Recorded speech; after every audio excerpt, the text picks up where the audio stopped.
3.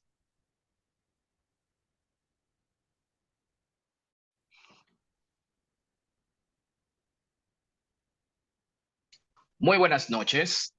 ¿Sabes cuáles son los incidentes del embargo inmobiliario? ¿En qué consisten cada uno de estos? Hola, ¿qué tal? Soy Hansel Sánchez, especialista en Derecho Procesal y Embargos.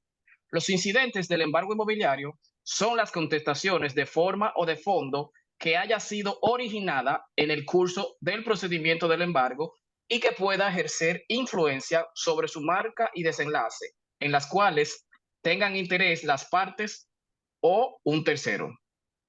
El Código de Procedimiento Civil consagra en el título número 8 del libro 5 a los incidentes del embargo inmobiliario, los cuales aparecen desde el artículo 718 hasta el artículo 748 de este mismo Código de Procedimiento Civil. Sin embargo, el embargo inmobiliario tiene sus complicaciones. Estas se duplican con incidentes los cuales comprenden 31 artículos a partir del 718.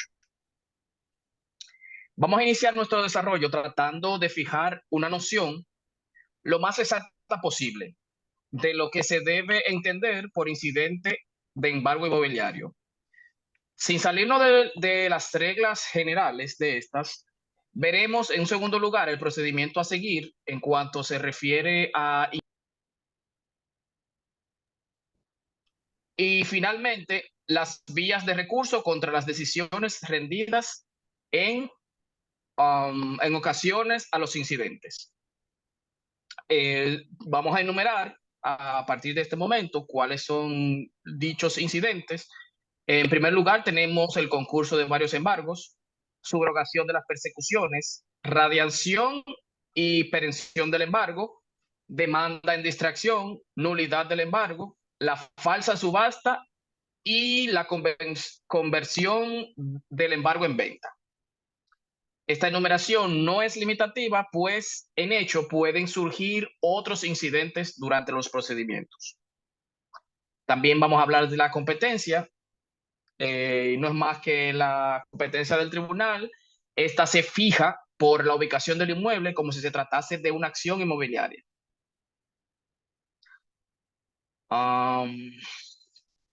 El procedimiento de embargo inmobiliario es impulsado por el abogado del persiguiente y el tribunal asume un papel pasivo en lo que respecta a la marcha del procedimiento. ¿Qué es el procedimiento? Bueno, es evidente que en el ánimo del legislador ha querido evitar toda táctica de dilación en materia de incidentes del embargo inmobiliario. Es por ello y ha creado un procedimiento cuya característica característica principal es la rapidez. Los rasgos que se destacan en los procedimientos rápidos son los siguientes. Los incidentes deben someterse todos ante el tribunal apoderado.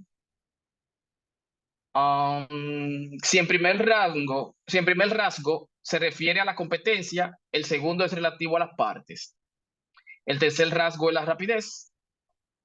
Y en síntesis, en el artículo 718 del Código de Procedimiento Civil, la demanda se establece mediante un simple acto de abogado a abogado. Ya luego de todo el procedimiento, el juez evacúa una sentencia establecido en el 730 del Código de Procedimiento Civil y no serán susceptibles de ningún recurso las sentencias sobre nulidades de forma del procedimiento. Es cuanto. Bien, gracias por seguir aquí con nosotros. Mi nombre es Edith Moreno y les seguiré hablando sobre los incidentes del embargo inmobiliario. Y ahora les estaré hablando sobre la subrogación. La subrogación es pronunciada por el tribunal, por lo que nadie puede por sí mismo considerarse que sea subrogado por las persecuciones, cualesquiera que sean las causas que puedan invocar. Esta facultad de subrogarse en las persecuciones está con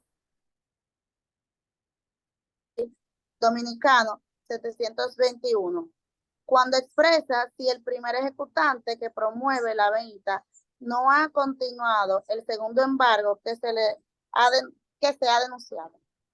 La radiación del embargo inmobiliario puede ser voluntaria, judicial o de pleno derecho.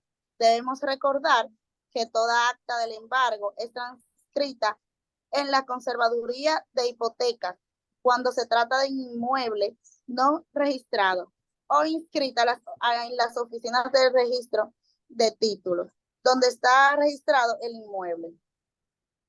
También tenemos que la demanda en distracción, normalmente en el embargo inmobiliario, se practica sobre uno o varios de los inmuebles pertenecientes al deudor, pero puede suceder que se haya embargado un inmueble perteneciente a un tercero, el cual tendrá interés en dicho inmueble y sea distraído o dejado fuera de la persecución. Tenemos también que la demanda en nulidad antes y después de la lectura del pliego condiciones se encuentra en los artículos 728 y siguientes de nuestro Código Procesal Civil Dominicano. En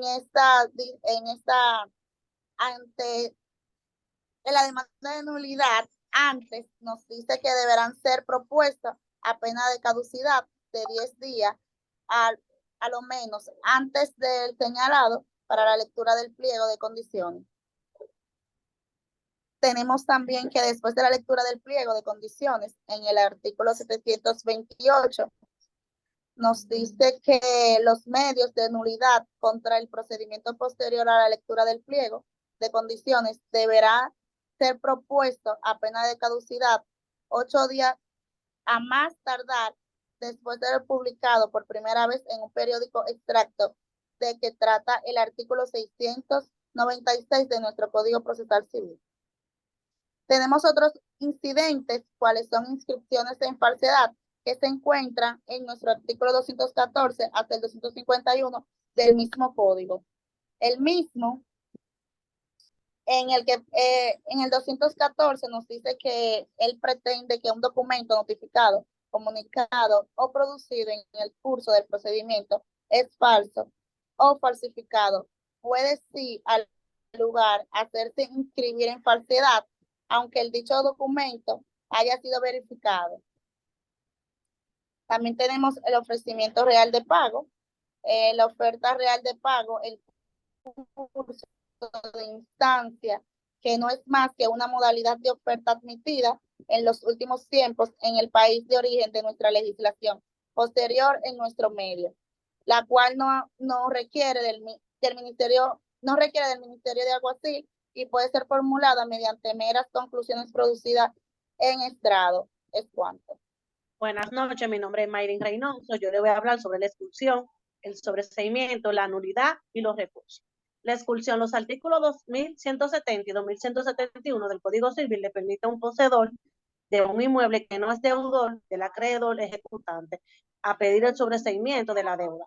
En el caso de que el deudor esté en posesión de otro inmueble, que este también esté hipotecado, en este caso, él puede aplazar a conocimiento del proceso, siempre y cuando la excepción se plantea hasta la denuncia del embargo. Tampoco se le reconoce este derecho a terceros si el acreedor tiene un privilegio o una hipoteca especial. Aplazamiento y sobreseimiento obligatorio y facultativo. El sobreseimiento es una modalidad de suspensión, generalmente por tiempo indefinido, sin fijación de nueva fecha de adjudicación, salvo que el tribunal pueda apreciar un tiempo determinado. Se distingue entre otros el sobreseimiento obligatorio y sobreseimiento facultativo. Si es obligatorio, el tribunal exige la prueba de los hechos sobre los cuales se fundamenta el pedimento, pero está obligado a acordarlo desde que estos hechos son probados y el juez verifica que el demandante ha aportado las pruebas de que la solicitud se fundamenta en una tales causa. El sobreseimiento de facultativo, el tribunal conserva el pleno poder de apreciación y puede ignorar los hechos alegados o puede encontrarlos debidamente justificados.